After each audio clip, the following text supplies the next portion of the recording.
Governador, vou refazer a pergunta que eu deixei no ar, é sobre a greve de algumas secretarias de Estado.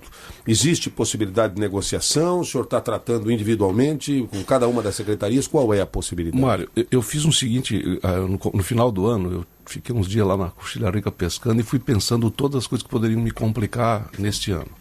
E eu fui pesquisar o que aconteceu em 2002, o que aconteceu em 2006, o que aconteceu em 2010. E o que iria acontecer em 2014, porque é um ano eleitoral, e a lei eleitoral proíbe qualquer benefício ao servidor depois do dia 5 de abril. Então nós nos antecipamos para evitar o que aconteceu nas vezes anteriores, e nós negociamos com as categorias tudo antes, né?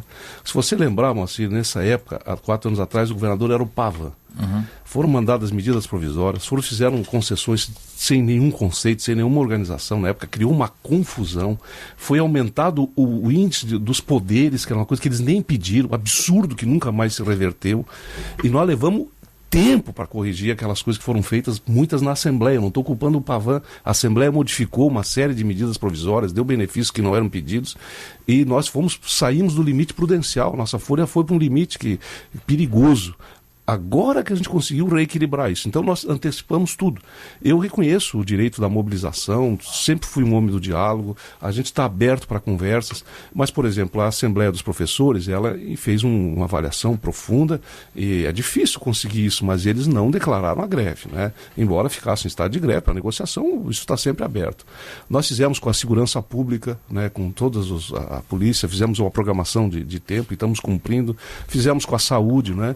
Alguns setores ficaram prejudicados por uma razão ou outra, e a gente está estudando o que é justo. Agora, a gente não pode ter medo desses movimentos, porque você, como governador, precisa entender a justiça e a claridade, o direito da reivindicação, mas eu preciso também pensar no cidadão que paga imposto. Tem gente que está no posto de gasolina que não está fazendo greve. Eu visito muito a produção agrícola e vejo as pessoas trabalhando lá nos frigoríficos com muitas dificuldades, eles também existem. Então o segredo da ação social é você ouvir a voz de quem não tem voz, você sentir a presença de quem não está presente no momento da pressão. Então, eu já enfrentei 9 greves, então quando tem esses momentos difíceis, o meu pensamento, o meu conforto é dizer o seguinte: bom, mas eu preciso me lembrar também que nesse momento tem gente dentro do frigorífico ganhando 800 pila por mês e que paga imposto. Eu preciso me lembrar que dentro dos ônibus tem as empregadas domésticas, as pessoas que também estão passando dificuldade, e eu preciso ter dinheiro para investir no posto de saúde, para contratar mais policiais. Então, eu entendo, eu respeito, é um processo democrático, a gente se antecipou. Se você olhar o que está acontecendo nos outros estados, aqui no Rio Grande do Sul, no Paraná, em São Paulo, em Minas, eles não tiveram esse cuidado que a gente teve, que a experiência ensina. Nós fizemos tudo antes.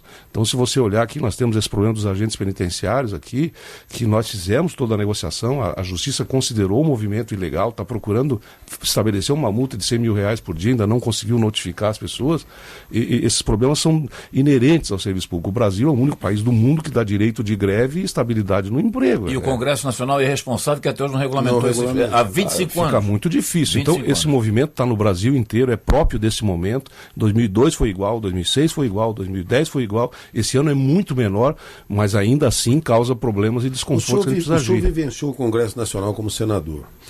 Não haveria uma forma dos governadores, quem sabe liderados, não sei se por alguns dos governadores, tomarem uma posição em relação ao Congresso Nacional dessas questões que são básicas, leis 8666, essa questão regulamentar o direito de greve. Regulamentar, mas olha aqui, vocês estão aí, vocês é quem tem que fazer, porque a gente fica na dependência do Legislativo. Eu até costumo dizer que quem governa esse país é o Legislativo, além do Ministério Público, mas o país, porque é um tal de empurrar com a barriga questões cruciais. Há uma desorganização, essa fragilização dos partidos políticos, essa esculhambação que virou a política brasileira, ela criou esse balcão de troca. Esse problema. Então, nós fizemos agora, eu liguei para vários governadores, fizemos um movimento grande na negociação da dívida, que é uma coisa absurda. O setor público paga o dobro da dívida que uma empresa privada. Aí fomos e marcamos audiência com o presidente do Senado, da Câmara, fui eu, o governador Tarso e o governador de Alagoas. Nenhum outro foi. Então a gente faz movimento, chega lá, dá 2 ou 3. Agora, terça-feira, a gente teve uma reunião, quarta, no Mato Grosso, lá do Codesul, né?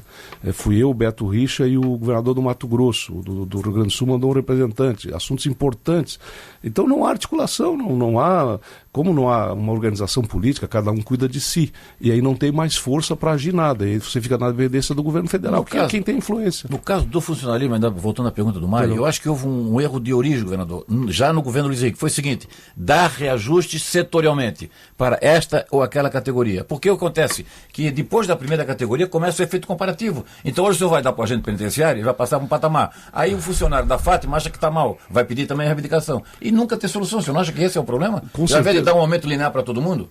Com certeza, como conceito é isso. Eu até fiz uma lei para dar um aumento linear, mas você parte de uma base tão desigual que você agrava ainda mais, você agrava ainda mais a injustiça que está aí. É uma esculhambação o quadro, e não tem como fazer. O conceito você tem toda a razão. E aí, como é que conserta isso? Nós estamos tentando fazer, voltando ao que é errado, conversando um por um. Então, por exemplo, no caso aqui, os funcionários da Fátima, de fato, tem que estabelecer uma situação melhor. Os engenheiros do DEINFRA, porque o número de obras que nós temos é alucinante. E as pessoas têm um salário muito abaixo do mercado. Então, vamos lá, pela ordem. Fátima, o senhor considera justa a reivindicação? DEINFRA, o senhor considera justo? DEINFRA, vamos ver, tem o Imetro, tem também alguma coisa colocada lá. O que mais? Tem um grupo nosso estudando. Desses 3 eu recebi o relatório, dos outros eu não tenho ainda. E esses vão ter algum tipo de melhoria até o fim de abril? Nós não temos uma posição definida. Não ainda. tem posição. Quando é que o senhor define isso?